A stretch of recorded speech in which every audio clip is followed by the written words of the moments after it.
Hello everyone, हम पढ़ रहे थे CrPC through one liner facts. तो ये है पार्ट नंबर 6। स्टार्ट करते हैं।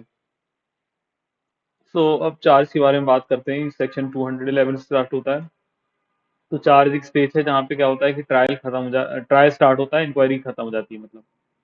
फिर कंटेंट ऑफ चार्ज जो है वो गिवन है 211 सेक्शन में। 211 का 7 सेक्शन बताता है प्रीवियस कन्विक्शन के बारे में। फिर सेक्शन 236 जो है सीआरपीसी का बताता है कि जब तक कि एक्यूज यहाँ पे कन्विक्ट नहीं हो जाए प्रीवियस केस में, तब तक यहाँ पे प्रीवियस कन्विक्शन के बारे में अलाउ नहीं होगा कि प्रूव किया जाए प्रेजेंट केस में। ये किस लिए किया था कि in order to stop bias nature of the जज।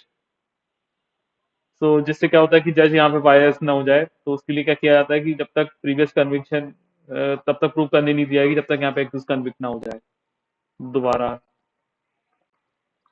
फिर सेक्शन 212 जो है बताता है कि जो चार्ज है उसमें कंटेन होना चाहिए पर्टिकुलर्स ऑफ टाइम प्लेस, और जो भी एलिजिड ऑफेंस जब कमिट हुआ मतलब उसका पर्टिकुलर टाइम एंड प्लेस बताना चाहिए, और जो जिस पर्सन के अगेंस्ट उसने ऑफेंस किया, person against whom the offence was committed, यहाँ पे ये होना चाहिए। उसमें क्यों होना चाहिए? क्योंकि यहाँ पे जिससे ये नोटिस दे पाए कि उसको कि उसके ऊपर कौन से मैटर्स का चार्ज लगा है।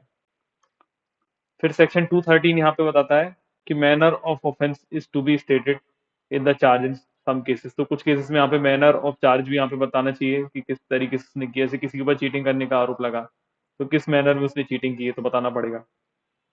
फिर सेक्शन 214 है, वो बताता है यहाँ पे कि if any word use in charge, अगर कोई वर्ड यूज हुआ है चार्ज में तो यहाँ पे जो सेम मीनिंग होगा उसको जो गिवन किया जाता है आईपीसी में। फिर उसके बाद सेक्शन 215 है, वो यहाँ पे effects of error of charge के बारे में बताता है। क्या होता है कि अगर यहाँ पे एरर है किसी चार्ज में और वो मटेरियल डिफेक्ट होता है इन पर्टिकुलर्स ऑफ द चार्ज में, जिसके कारण क्या होता है कि फेलियर ऑफ जस्टिस हो जाती है, मतलब एक्यूज के जो है वो पूरी तरीके से मिसलीड हो गया, वो अपना डिफेंस सही से नहीं कर पाया, तो यहाँ पे एरर को यहाँ पे मटेरियल डिफेक्ट तब मानेंगे जब यहाँ पे फेलियर ऑफ जस्टिस हो जाए मतलब, और एक्यूज यहाँ पे ये ऑब्जेक्शन रेज कर पाएगा कि डिफेक्ट है उस चार्ज में, और यहाँ पे वो सेट असाइड करा सकता है चार्ज जजमेंट को भी इसके बेसिस पे, ऐसा सेक्शन 215 बताता है। फिर alteration and addition of charge जो है वो प्रोवाइड किया है सेक्शन 216 में। और जो अल्टरेशन और एडिशन है वो यहाँ पे किया जा सकता है, लेकिन before judgment, any time before judgment, judgment के पहले कभी भी अल्टरेशन और एडिशन किया जा सकता है चार्ज के अंडर में। फिर जो अल्टरेशन और एडिशन है अगर वो अफेक्ट करता है एक्यूज को या प्रोसिक्यूटर को, तो जो कोर्ट है या तो डायरेक्ट कर देगी कि न्यू ट्रायल किया जाए, या फिर एडजन कर देगी ट्रायल को सच पीरियड के लिए जिस पीरियड के लिए उनको नेसेसरी लगता है। फिर जो कोर्ट है वो भी यहाँ पे क्या कर सकती है, एल्टर कर सकती है चार्ज को बिफोर जजमेंट इज प्रोनाउंस। जब तक जजमेंट प्रोनाउंस नहीं होता तब तक उसके पहले कोर्ट भी कभी भी जजमेंट को एल्टर कर सकती है। फिर सेक्शन 217 बताता है यहाँ पे कि when ever charge is alter, जब भी यहाँ पे चार्ज एल्टर किया गया है और एडिट किया गया कोर्ट के द्वारा, तो जो एक्यूज है उसको अलाउ किया जाएगा कि वो रिकॉल कर सकता है, री एग्जामिन कर सकता है विटनेस को उस रेफरेंस में, जिस रेफरेंस में यहाँ पे एल्टरेशन किया गया, अगर कोई विटनेस वगैरह ऑलरेडी एग्जामिन हो गए थे। और 217 यहाँ पे ये बताता है कि न्यू विटनेस को भी एग्जामिन किया जा सकता है, एग्जामिनेशन करने के लिए न्यू विटनेस को भी बुलाया जा सकता है। सेक्शन 218 बताता है कि जो एवरी डिस्टिंक्ट ऑफेंस है उसके लिए यहाँ पे सेपरेट चार्ज होना चाहिए, एवरी सेपरेट चार्ज होना चाहिए, मस्ट बी ट्राइड सेपरेटली, उसको ट्राई भी सेपरेटली किया जाना चाहिए। लेकिन यहाँ पे अगर जो एक्यूज पर्सन है वो यहाँ पे राइटिंग में लिख के आस्क करता है, मतलब पूछता है, जैसे कि यहाँ पे उसका ज्वाइंट ट्रायल हो सकता है, तो मतलब कि मतलब जज से रिक्वेस्ट कर सकता है कि उसका ज्वाइंट ट्रायल होना चाहिए यहाँ पे, जो मतलब ज्वाइन ऑफ चार्जेस होना चाहिए जो भी है उसके अगेंस्ट चार्जेस लगे हैं। या फिर मैजिस्ट्रेट का खुद का ओपिनियन ऐसा है कि यहाँ पे ज्वाइंटर ऑफ चार्जेस है, उससे किसी भी तरीके का प्रिजुडिस नहीं होगा यहाँ पे उस चार्जेस के लिए जिसका यहाँ पे ज्वाइंट टुगेदर कर दिया गया है, तो कर सकते हैं। फिर है यहाँ पे सेक्शन 219 सेक्शन जो है वो बताता है कि जो भी 3 ऑफेंसेस है सेम काइंड के जो कमिट किए गए हैं कि उसके द्वारा विद इन 1 ईयर, उनको यहाँ पे ट्रायल टुगेदर किया जा सकता है, चार टुगेदर किया जा सकता है। मतलब एक्यूज ने अगर जो 1 साल के अंदर 3 सेम काइंड के ऑफेंस किए हैं, तो उनका यहाँ पे ज्वाइंट हो सकता है, ज्वाइंटर ऑफ चार्ज हो सकता है। फिर जो अटेम्प्ट ऑफ ऑफेंस है उसको भी यहाँ पे डीम टू बी ऑफेंस मानेंगे सेम काइंड में, ऐसे सेक्शन 219 में बताया हुआ है। फिर जो ऑफेंस है अगर वो सेम काइंड के हैं अंडर सेक्शन 219 में, जो तो उनका क्या मतलब होगा कि जो यहाँ पे सेम अमाउंट ऑफ पनिशमेंट दी जाती है, या फिर वो under same section of IPC में फॉल होते हैं, या फिर किसी स्पेशल या लोकल लॉ में। मतलब यहाँ पे सिमिलर ऑफेंस मतलब होना है का क्या मतलब होता है कि या तो वो same same amount of punishment दी जाती हो, या फिर सेम सेक्शंस के आसपास फॉल करते हो आईपीसी में, या स्पेशल या लोकल लॉ में। फिर सेक्शन 219, 220, 221 एंड 223 यहाँ पे एक्सेप्शन है। यहाँ पे उसमें बताता है कि एवरी डिस्ट्रिक्ट ऑफेंस के लिए which the person accuse there shall be separate charge. तो यहाँ पे जो क्या है कि जो ये एक्सेप्शन है इस रूल के, कि जो इसमें क्या होता है कि यहाँ पे सेम ट्रायल भी सेम ही तरीके से उसको ट्राई किया जा सकता है, ये उनके एक्सेप्शन है। मतलब 219, 220, 221 और 223 बता रहा है कि हर एक डिस्ट्रिक्ट ऑफेंस के लिए एक्यूज को जो सेपरेट चार्ज करना चाहिए उसका यहाँ पे एक्सेप्शन है। तो यहाँ पे बताता है, सबसे पहले देख लेते हैं सीरीज ऑफ एक्ट जो कनेक्टेड टुगेदर हैं और वो सेम ट्रांसेक्शन में फॉल होते हैं।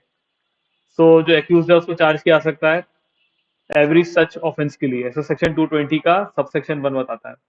मतलब अगर सपोज करिए उसने सीरीज ऑफ एक्ट्स किए जो कि अगर कनेक्टेड है, जो कि उसने एक ही ट्रांजेक्शन के अंदर की, तो उसको यहाँ पे क्या किया जा सकता है, तो उसको चार्ज किया जा सकता है एवरी सच ऑफेंस के लिए। फिर व्हेन वन और more offence of criminal breach of trust और dishonest appropriation of property will be considered as a single offense because of section 212। तो यहाँ पे क्या होता है कि जब उसने एक या एक से ज्यादा ऑफेंस भी किए हैं लेकिन वो क्रिमिनल ब्रीच ऑफ ट्रस्ट या डिसऑनेस्ट मिसएप्रोप्रिएशन प्रॉपर्टी से रिलेटेड है, तो उनको भी कंसीडर किया जाएगा एज सिंगल ऑफेंस, ऐसा सेक्शन 212 में। ऐसा सेक्शन हमारे हमें बताता है 220 का सबसेक्शन 2। फिर जब यहाँ पे एलिज्ड ऑफेंस है कंस्टिट्यूट करता है यहाँ पे दो और मोर ज्यादा मतलब दो या उससे ज्यादा डेफिनेशन में आता है किसी लॉ में, by which the offence are defined और पनिश। जहाँ पे मतलब क्या है, कोई भी ऑफेंस है जो कॉन्स्टिट्यूट करता है यहाँ पे ऑफेंस जो कि फॉल करता है यहाँ पे टू या उससे ज्यादा ऑफेंस को, यहाँ पे तो यहाँ पे दो या दूसरे डेफिनेशन ऑफ ऑफेंसेस में आता है, डिफाइंड है या पनिश्ड है। तो जो पर्सन एक्यूज है उसको यहाँ पे चार्ज किया जा सकता है, ट्राई किया जा सकता है वन ट्रायल में ईच ऑफ सच ऑफेंस को। ठीक है, मतलब यहाँ पे दो या दो से ज्यादा कोई सेपरेट उसने डेफिनेशन उसका पड़ता है, कोई भी चीज जो उसने ऐसी की है तो उसको यहाँ पे सेम ट्रायल में किया जा सकता है सच ऑफेंस के लिए चार्ज। फिर लिखा हुआ है if the offence is constitute of several acts. अब यहाँ पे कुछ सेवरल एक्ट्स को ऑफेंस को यहाँ पे कंस्टिट्यूट किया, तो each independent act is an offence. और यहाँ पे क्या है, किसी ने बहुत सारे कुछ एक्ट्स किए और सारे जो है वो एक इंडिपेंडेंट एक्ट जो है वो यहाँ पे एक ऑफेंस बनता है, उनको कंबाइन अगर कर लेंगे तो एक सेपरेट ऑफेंस बनता है। तो एक्यूज को चार्ज किया जा सकता है ऑल ऑफ द ऑफेंसेस के लिए, ऐसा सेक्शन 220 का सबसेक्शन 4 बताता है। मतलब सिंपल सी बात है कि क्या होता है कि सपोज करिए कि किसी ने यहाँ पे दो तीन चीजें की, किसी ने क्या किया, जैसे थेफ्ट किया या एक्सटॉर्शन किया, और फिर उसने इंस्टेंट हार्ट इंस्टेंट डेथ वगैरह के इंटेंशन से किया, तो ये रॉबरी वगैरह हो गया। तब उसको हार्ट के लिए रॉबरी के मतलब थेफ्ट एक्सटॉर्शन और हार्ट वगैरह के लिए अलग अलग भी उसको किया जा सकता है, और सेम जो कॉन्स्टिट्यूट करके सेपरेट, तो उसको यहाँ पे ऑल ऑफेंस के लिए चार्ज किया जा सकता है, ऐसा 220 का सबसेक्शन 4 बोलता है। फिर यहाँ पे जब डाउटफुल है कि कौन सा ऑफेंस जो है वो कमिट किया गया एक्यूज के द्वारा, तो एक्यूज को चार्ज कर दिया जाएगा हैविंग कमिटेड ऑल और एनी ऑफ द ऑफेंस विच में be charge in the alternative. तो यहाँ पे जब क्या है कि डाउटफुल है कि कौन सा ऑफेंस एक्यूज ने किया होगा, तो उसको चार्ज किया सकता है सारे ऑफेंसेस के लिए या एनी ऑफ द ऑफेंस के लिए जिसको यहाँ पे अल्टरनेटिव में चार्ज किया सकता है, ऐसा सेक्शन 221 बताता है। फिर अगर एक्यूज को चार्ज किया गया है वन ऑफेंस के लिए और यहाँ पे अपीयर होता है कि जो कमिट किया है उसने वो डिफरेंट ऑफेंस है which he might have been charged with, जिस जो उसके उस चीज के लिए भी चार्ज किया जा सकता था, तो उसको यहाँ पे कन्विक्ट किया जा सकता है उस ऑफेंस के लिए, कि अगर ये पता चल जाता है कि उसने कमिट किया है और although he was not charge with it. इससे फर्क नहीं पड़ता कि भले ही उसको चार्ज ना किया उसके लिए। मतलब क्या होता है कि कभी किसी ने क्या किया, प्रॉपर्टी से रिलेटेड ऑफेंस किया, अब यहाँ पे क्रिमिनल ब्रीच ऑफ ट्रस्ट किया कि हाउस ब्रेकिंग वगैरह, मतलब जो हाउस ब्रेकिंग बाय नाइट है या हाउस ट्रेसपास है, पता नहीं चलता कि क्या किया। तो क्या होता है कि सपोज करिए कि उसने एक ऑफेंस किया, उसके लिए यहाँ पे डिफरेंट चार्ज हम लोगों ने फ्रेम किया, और जो यहाँ पे जब एविडेंस वगैरह हुए तो पता चला कि उसने कोई डिफरेंट ऑफेंस किया होगा, तो यहाँ पे जो सेम तरीके का ऑफेंस है जो उसके लिए भी उसको चार्ज किया जा सकता है उसी ट्रायल में, अगर वो प्रूव हो जाता है तो उसको उस चीज के लिए भी कन्विक्शन कर सकते हैं, भले उसका चार्ज नहीं किया, उस ऑफेंस के लिए उसको चार्ज नहीं किया। फिर लिखा हुआ व्हेन व्हेन कोई भी चार्ज क्या है, अगर मेजर ऑफेंस के लिए फ्रेम किया और माइनर ऑफेंस अगर प्रूव हो जाता है, तो जो केस है वो यहाँ पे जरूरी नहीं है कि उसको माइनर ऑफेंस के लिए यहाँ पे न्यू चार्ज को फ्रेम करना पड़े सेपरेटली, उसको माइनर ऑफेंस के लिए कन्वर्ट कर सकते हैं।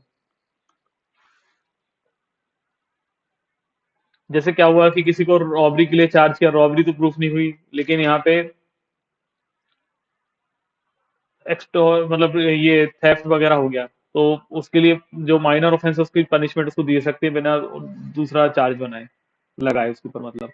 फिर जो ज्वाइंटर ऑफ चार्जेस है वो 224 में दिया हुआ है सीआरपीसी के। एक मिनट, ज्वाइंटर ऑफ चार्जेस 224 में नहीं होगा, 224 में मुझे लगता है विड्रॉल ऑफ चार्जेस होगा। एक मिनट, हाँ मुझे चेक करने दीजिए थोड़ा।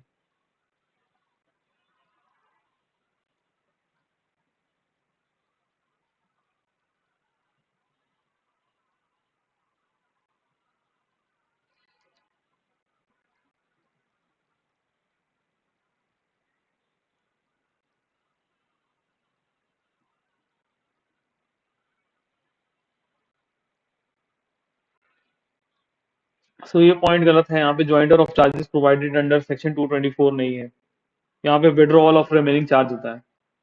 ज्वाइंटर ऑफ चार्जेस का देख लेते हैं क्या है।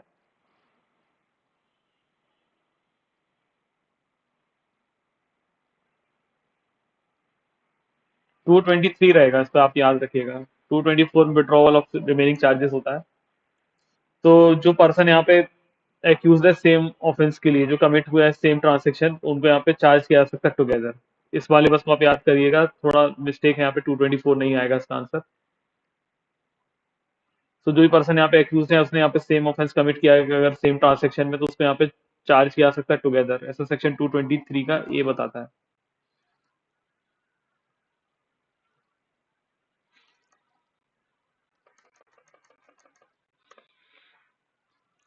फिर और इसका भी सेक्शन में देख लेता हूँ, एक मिनट, इसका जो है इसका सेक्शन क्या आएगा, ज्वाइंटर ऑफ चार्ज।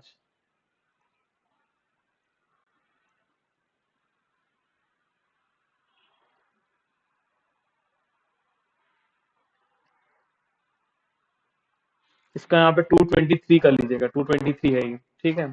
आगे पढ़ लेते हैं, तो यहाँ पे 223 कर लीजिएगा।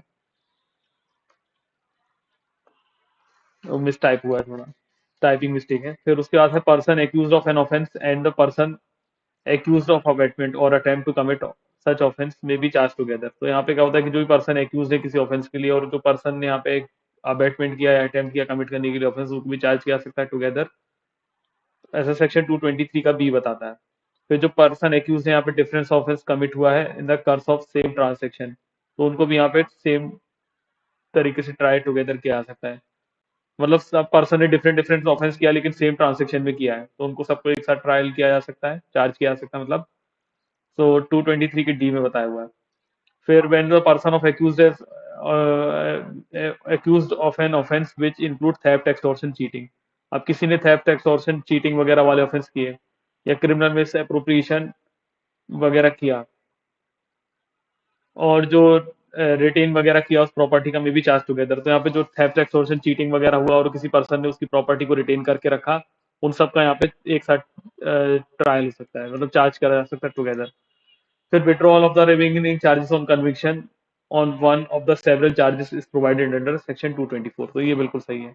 ये 224 में यहाँ पे दिया हुआ है कि withdrawal of the remaining charges on conviction on one of the several charges जो है प्रोवाइड किया गया है सेक्शन 224 में।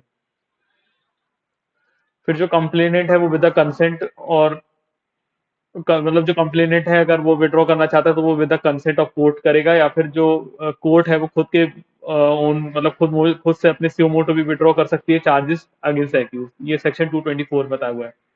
तो 224 बताता है withdrawal will effect of an acquittal of such charge. तो 224 में क्या होता है कि अगर किसी भी को भी विड्रॉ कर लिया चार्जेस को, तो विड्रॉवल का क्या मतलब होगा, विड्रॉवल का मतलब होगा एक्यूटल। फिर सीआरपीसी प्रोवाइड करता है कि trial before a court of sessions जो है वो यहाँ पे कहाँ से कहाँ तक है, तो 225 से लेके 237 तक है। फिर मतलब कोर्ट ऑफ सेशन का जो ट्रायल होता है वो किसमें दिया हुआ है, तो 225 से 237 तक दिया हुआ है, याद रखिएगा 225 से लेके 237। अब याद रखिए जो प्रोसिक्यूशन है वो यहाँ पे प्रेजेंट करता है पब्लिक प्रोसिक्यूटर, ऐसा 225 सेक्शन बताता है। फिर जो प्रोसिक्यूशन का केस है वो कौन ओपन करता है, तो प्रोसिक्यूशन अपना केस ओपन करता है, सबसे पहले डिस्क्राइब करता है चार्ज जो भी ब्रॉड किए गए हैं अगेंस्ट द एक्यूज, और स्टेट करता है कि क्या एविडेंस है उनके पास जिसके बेसिस पे वो यहाँ पे प्रूफ करना चाहते हैं गिल्ट ऑफ द एक्यूज को, ऐसा सेक्शन 226 बताता है। फिर क्या है कि upon considering the record of the case and the document submitted, अब क्या होता है कि जब भी यहाँ पे उन्होंने कंसीडर किया रिकॉर्ड जो भी उनके पास थे और जो डॉक्यूमेंट सबमिट किए गए, जज अगर कंसीडर करता है कि जो एविडेंस है यहाँ पे वो कोई सफिशिएंट नहीं है कि यहाँ पे प्रोसीडिंग हो अगेंस्ट द एक्यूज, तो यहाँ पे डिस्चार्ज कर देगा एक्यूज को और रिकॉर्ड कर देगा रीजन, 227 में बताता है। लेकिन अगर कोर्ट का ये ओपिनियन है कि एक्यूज ने कमिट किया होगा offence but the case is not exclusively tribal by court of session, लेकिन अब यहाँ पे क्या लग रहा है कि एक्यूज को लग रहा है कि एक्यूज ने ऑफेंस तो किया होगा, लेकिन यहाँ पे कोर्ट का केस ऐसा लग रहा है कि वो exclusively tribal by court of session नहीं है, तो वो यहाँ पे फ्रेम कर देंगे चार्जेस और वो यहाँ पे ट्रांसफर कर देंगे केस को यहाँ पे judicial magistrate class, sorry, judicial magistrate first class या चीफ जुडिशियल मैजिस्ट्रेट को। मतलब क्या होता है कि अगर सेशन कोर्ट को लगता है कि जो केस है वो trial by court of session नहीं है, तो चार्ज फ्रेम करके वो सीजेएम या जेएमएफसी को भेज देंगे, ऐसा सेक्शन 228 बताता है। फिर अगर केस जो है एक्सक्लूसिवली ट्रायल बाय कोर्ट,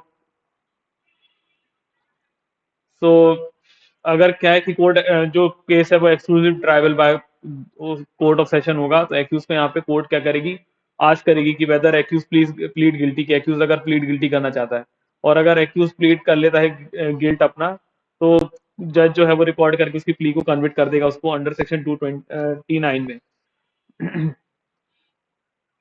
फिर अगर एक्यूज यहाँ पे रिफ्यूज करता है प्लीड गिल्टी करने से, तो जज यहाँ पे है वो यहाँ पे एक डेट फिक्स कर देगा एग्जामिनेशन ऑफ विटनेस के लिए, सेक्शन 230 में।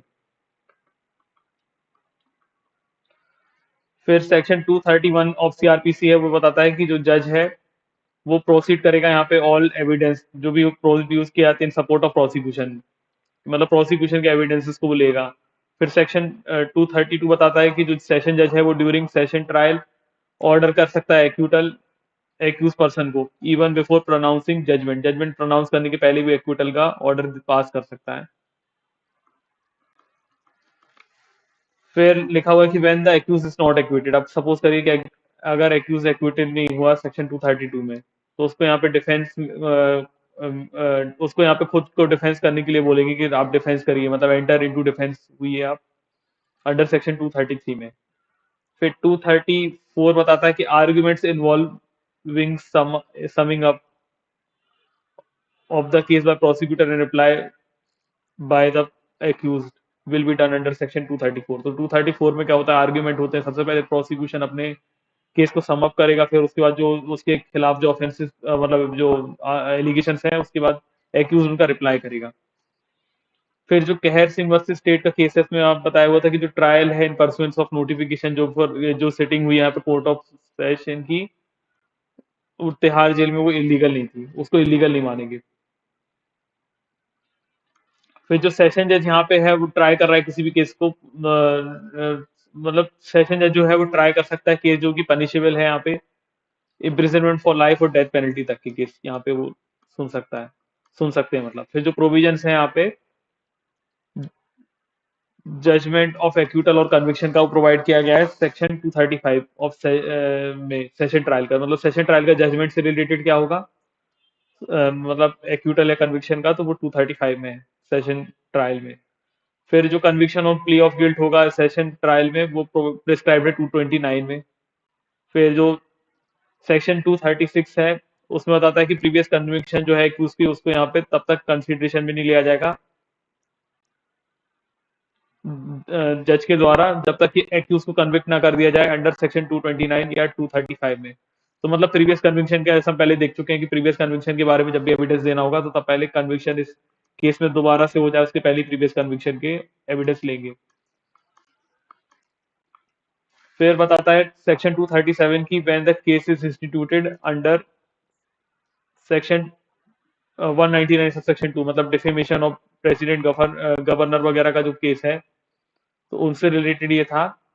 तो उनका जो प्रोसीजर अडॉप्ट किया जाएगा वो ट्रायल ऑफ वारंट केस से किया जाएगा, जो कि इंस्टीट्यूटेड किया जाता है अदरवाइज इन पुलिस रिपोर्ट। तो मतलब यहाँ पे जो ये 199 सबसेक्शन 2 का केस चलेगा किस तरीके से चलेगा, तो ट्रायल ऑफ वारंट केस चलेगा अदरवाइज इन पुलिस रिपोर्ट वाला।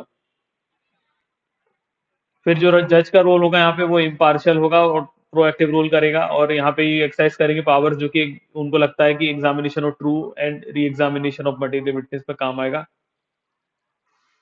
और उनको ये तब भी करना पड़ेगा जब मतलब वो प्रोसिक्यूशन के विटनेस के लिए कर रहे हैं वो ठीक है, फिर उसके बाद जब एक्यूज को किया जा रहा है आफ्टर प्रोसिक्यूशन विटनेस जब क्लोज हो गए तब भी उनको इम्पार्शियल रहना पड़ेगा। फिर जो अकॉर्डिंग टू सेक्शन 237 का सबसेक्शन 8 है, जो यहाँ पे ऑर्डर किया जाता है payment of compensation to an accuse, accuse को यहाँ पे कंपनसेशन वगैरह जो दिया जाता है वो कंपनसेशन तब तक नहीं दिया जाएगा जब तक कि पीरियड अलाउड जो है अपील करने का वो एलेप्स ना हो गया हो, और अगर अपील प्रेजेंट कर दी गई हो तो जब तक अपील डिसाइड ना हो जाए तब तक यहाँ पे कंपनसेशन वगैरह देने का ऑर्डर नहीं किया जाएगा। फिर जो डेथ सेंटेंस है अगर पास की जाती है कोर्ट ऑफ सेशन के द्वारा, तो उसको सेंटेंस को यहाँ पे कंफर्मेशन के लिए सेंड किया जाता है हाई कोर्ट को। और जो प्रोविजन है चैप्टर 28 के, जो कि सेक्शन नंबर 366 से लेके 371 के हैं, वो यहाँ पे अप्लाई हो जाएंगे। और जब भी डेथ सेंटेंस यहाँ पे पास कर देता है कोर्ट ऑफ सेशन, तो उसको सबमिट तो कर दिया हाई कोर्ट के पास कंफर्मेशन के लिए, लेकिन जो कन्विक्टेड पर्सन है उसको कमिट कर दिया जाएगा जेल कस्टडी में वारंट भेज के अंडर सेक्शन 366 में। फिर जो यहाँ पे केस सबमिट किया जाता है हाई कोर्ट को कंफर्मेशन करने के लिए, तो यहाँ पे पावर है उनको कि वो डायरेक्ट कर सकते हैं हाई कोर्ट, मतलब जो है वो उनके पास फर्दर पावर है कि फर्दर इंक्वायरी भी कर सकते हैं और एडिशनल एविडेंस भी ले सकते हैं। फिर जो भी एडिशनल एविडेंस यहाँ पे लिए जाते हैं हाई कोर्ट के द्वारा अंडर सेक्शन 367 में, वो या तो हाई कोर्ट खुद ले लेगा या फिर डायरेक्ट कर देगा कोर्ट ऑफ सेशन को कि बोले। फिर जो पावर ऑफ हाई कोर्ट होगा कंफर्म करने के लिए, एनल करने के लिए कन्विक्शन को प्रोवाइड किया गया है सेक्शन 268 ऑफ सीआरपीसी में। मतलब सीआरपीसी में जो पावर है उनको कंफर्म और एनल करने की किसमें, तो 2 मैंने बोल दिया होगा, 368 सेक्शन ऑफ सीआरपीसी में दिया हुआ है कि यहाँ पे हाई कोर्ट के पास पावर है कंफर्म या एनल करने की। फिर जो पावर है यहाँ पे हाई कोर्ट के पास 368 में, वो यहाँ पे क्या कर सकते हैं, या तो कंफर्म कर सकते हैं सेंटेंस को, या फिर पास कर सकते हैं कोई अदर सेंटेंस जो कि वारंटेड बाय लॉ है, या फिर वो एनल कर सकते हैं कन्विक्शन। मतलब 368 में इतना पावर है कि वो तो या तो कंफर्म कर सकते हैं कि डेथ सेंटेंस दे ही दी जाए, या फिर कोई अदर सेंटेंस पास कर सकते हैं जो भी लॉ में उनको दी जा सकती है, या फिर वो एनल कर देंगे कन्विक्शन, मतलब कन्विक्शन खत्म कर देंगे और ऑर्डर कर देंगे कि यहाँ पे न्यू ट्रायल किया जाए सेम चार्जेस पे या फिर अमेंडेड चार्जेस में। और वो एक्यूट भी कर सकते हैं एक्यूज को, मतलब एक्यूटल के ऑर्डर भी पास कर सकते हैं एक्यूज को। फिर no order of conviction by high court shall be made until the period allowed for preferring an appeal. तो यहाँ पे जो भी ऑर्डर है हाई कोर्ट का उसको भी यहाँ पे तब तक की यहाँ पे कंफर्म नहीं किया जाएगा तो 30 डेज एक्सपायर नहीं होते, मतलब जो पीरियड ऑफ अपील दी जाती है, if the appeal is has been filed until the it is dispose of. तो और अगर यहाँ पे क्या होता है कि अगर अपील कर दी जाती है तो अपील जब तक डिस्पोज ऑफ नहीं होती तब तक फिर उसके बाद ऐसा चलता रहता है, तब तक उसको एग्जीक्यूट नहीं करेंगे मतलब। फिर सेक्शन 369 बताता है कि हाई कोर्ट जो है when high court consists two or more judges, then the confirmation can be made and passed signed by at least two or more of them. So जब भी मतलब 369 में क्या होता है कि 369 में बताता है कि हाई कोर्ट जो है अगर वो कंसिस्ट करती है दो या दो से ज्यादा जज को, तो देन जो कंफर्मेशन जो होगी वो कौन करेगा, एटलीस्ट साइन करेगा दो लोग तो करेंगे। मतलब जो कंफर्मेशन साइन की आती है जनरली आप याद रखिए डेथ सेंटेंस की, तो कम से कम एटलीस्ट 2 जजेस साइन करेंगे। फिर अगर यहाँ पे क्या होता है कि डिफरेंस ऑफ ओपिनियन है उनका और या फिर वो डिवाइड हो गए ओपिनियन में, तो क्या होता है कि वो मैटर जो है वो हर्ड किया जाएगा अनदर जज, और जो ओपिनियन होगा अनदर जज का वो डिसीजन में वो फाइनल होगा। सर 370 बताता है, मतलब यहाँ क्या होता है कि जब दो जजों को साइन करना था वो इक्वली डिवाइड हो गया, तो जो ओपिनियन होगा वो साइड वो अनदर जज हर्ड करेगा और वही यहाँ पे डिसीजन होगा मतलब। तो जो ट्रायल ऑफ वारंट केस है वो कवर है अंडर सेक्शन 338 238 से लेके 250 तक है यहाँ पे। और सेक्शन और यहाँ सॉरी मैं फिर से बताता हूँ यहाँ पे क्या है कि जो trial of warrant cases bye magistrate है वो कवर होता है चैप्टर नंबर 19 में, और वो है यहाँ पे सेक्शन 238 से लेके 250 तक। तो 238 बताता है, मैंडेट करता है यहाँ पे मैजिस्ट्रेट को कि वो सेटिस्फाई करे कि उन्होंने यहाँ पे कंप्लाइंस की है प्रोविजंस ऑफ सेक्शन 207 की। 207 में जो डॉक्यूमेंट्स वगैरह उसको प्रोवाइड करना थे एक्यूज को, जो भी चार्जशीट है और जो अदर डॉक्यूमेंट प्रोड्यूस किए गए हैं। फिर जो ट्रायल ऑफ वारंट केस है वो टू पार्ट्स में डिवाइड किया गया है। एक होता है कि जो केस है इंस्टीट्यूट किया गया है अपॉन पुलिस रिपोर्ट, और दूसरा जो होता है वो अदरवाइज देन पुलिस रिपोर्ट पे किया गया है। सो अंडर सेक्शन 239 में जो मैजिस्ट्रेट है वो डिस्चार्ज कर देगा एक्यूज, अगर जो चार्ज है अगेंस्ट द एक्यूज वो ग्राउंडलेस उनको लगता है, तो ग्राउंडलेस लगता है तो 239 में वो डिस्चार्ज कर देंगे। और अगर उनको एग्जामिनेशन करने के बाद पुलिस रिपोर्ट से डॉक्यूमेंट, मैजिस्ट्रेट को यहाँ पे ओपिनियन है कि जो ग्राउंड्स है presuming accuse has committed offence, तो वो यहाँ पे फ्रेम कर देंगे चार्जेस। तो फ्रेमिंग ऑफ चार्जेस यहाँ पे 240 में होगा। फिर 241 बताता है यहाँ पे कि अगर यहाँ पे एक्यूज प्लीड्स करता है गिल्टी बिफोर द मैजिस्ट्रेट तो क्या होगा। तो एक्यूज तो 241 बताता है कि अगर एक्यूज यहाँ पे गिल्टी प्लीड कर ले, और 242 बताता है कि अगर एक्यूज यहाँ पे डजंट प्लीड गिल्टी तो यहाँ पे जो मैजिस्ट्रेट है वो यहाँ पे फिक्स कर देंगे एक डेट एग्जामिनेशन ऑफ विटनेसेस वगैरह के लिए। फिर कन्विक्शन और एक्यूटल जो है trial of warrant case by magistrate वो यहाँ पे 248 में बताया हुआ है। और 249 जो है वो बताता है कि एक्यूज को डिस्चार्ज किया जा सकता है in the absence of complainant. Complainant की एब्सेंस अगर है, मतलब कंप्लेनेंट आ ही नहीं रहा, तो एक्यूज को डिस्चार्ज किया जा सकता है। सेक्शन 249 बताता है। 250 बताता है कि जो केस है अगर वो इंस्टीट्यूट किया गया है अपॉन द कंप्लेंट और information given to police officer और मैजिस्ट्रेट। अब अगर यहाँ पे कंप्लेन केस है, मतलब जो पुलिस ऑफिसर को कंप्लेन किया मैजिस्ट्रेट की, तो मैजिस्ट्रेट का अगर ओपिनियन है कि यहाँ पे कोई रीजनेबल ग्राउंड नहीं है, तो वो यहाँ पे एक्यूजिशन अगेंस्ट द एक्यूज को डिस्चार्ज कर सकते हैं या फिर एक्विट कर सकते हैं उसको। मतलब या तो वो यहाँ पे डिस्चार्ज कर सकते हैं, एक्विट कर सकते हैं जब उनको लगता है कोई ग्राउंड्स ही नहीं है एक्विजिशन करने के एक्यूज के अगेंस्ट। फिर जो लास्ट दो हमारे हैं तो उसमें देख लेते हैं कि जो एक्यूज है against accuse found without reasonable cause under. अब जब यहाँ पे क्या होता है कि कोई भी एक्विजिशन है जो एक्यूज के अगेंस्ट बिना किसी रीजनेबल कॉज के लगाई गई है, तो जो मैजिस्ट्रेट है वो ऑर्डर कर देंगे कंप्लेनेंट को कि वो कंपनसेट करे एक्यूज को। मतलब एक्यूज के खिलाफ जो चार्जेस आपने लगवाए वो ग्राउंडलेसली थे, कुछ प्रूफ तो हुआ नहीं, तो ये यहाँ पे एक्यूज को गलत तरीके से परेशान कर दिया, तो उसके लिए कंपनसेशन पे करने के बोल देंगे। और जो कंपनसेशन ऑर्डर किया आता है अंडर सेक्शन 250, वो किसी भी तरीके से एक्सीड नहीं करेगा amount which the magistrate is empowered to impose. तो जो यहाँ पे कंपनसेशन दिलाया जाएगा उतना ही दिलाया जाएगा जितना यहाँ पे मैजिस्ट्रेट एम्पावर्ड है इम्पोज करने के लिए, मतलब उतने ही तक का यहाँ पे कंपनसेशन वगैरह दिलाया जा सकता है। ठीक है, तो आगे हम नेक्स्ट वीडियो में कवर करेंगे, अब इस वीडियो में इतना।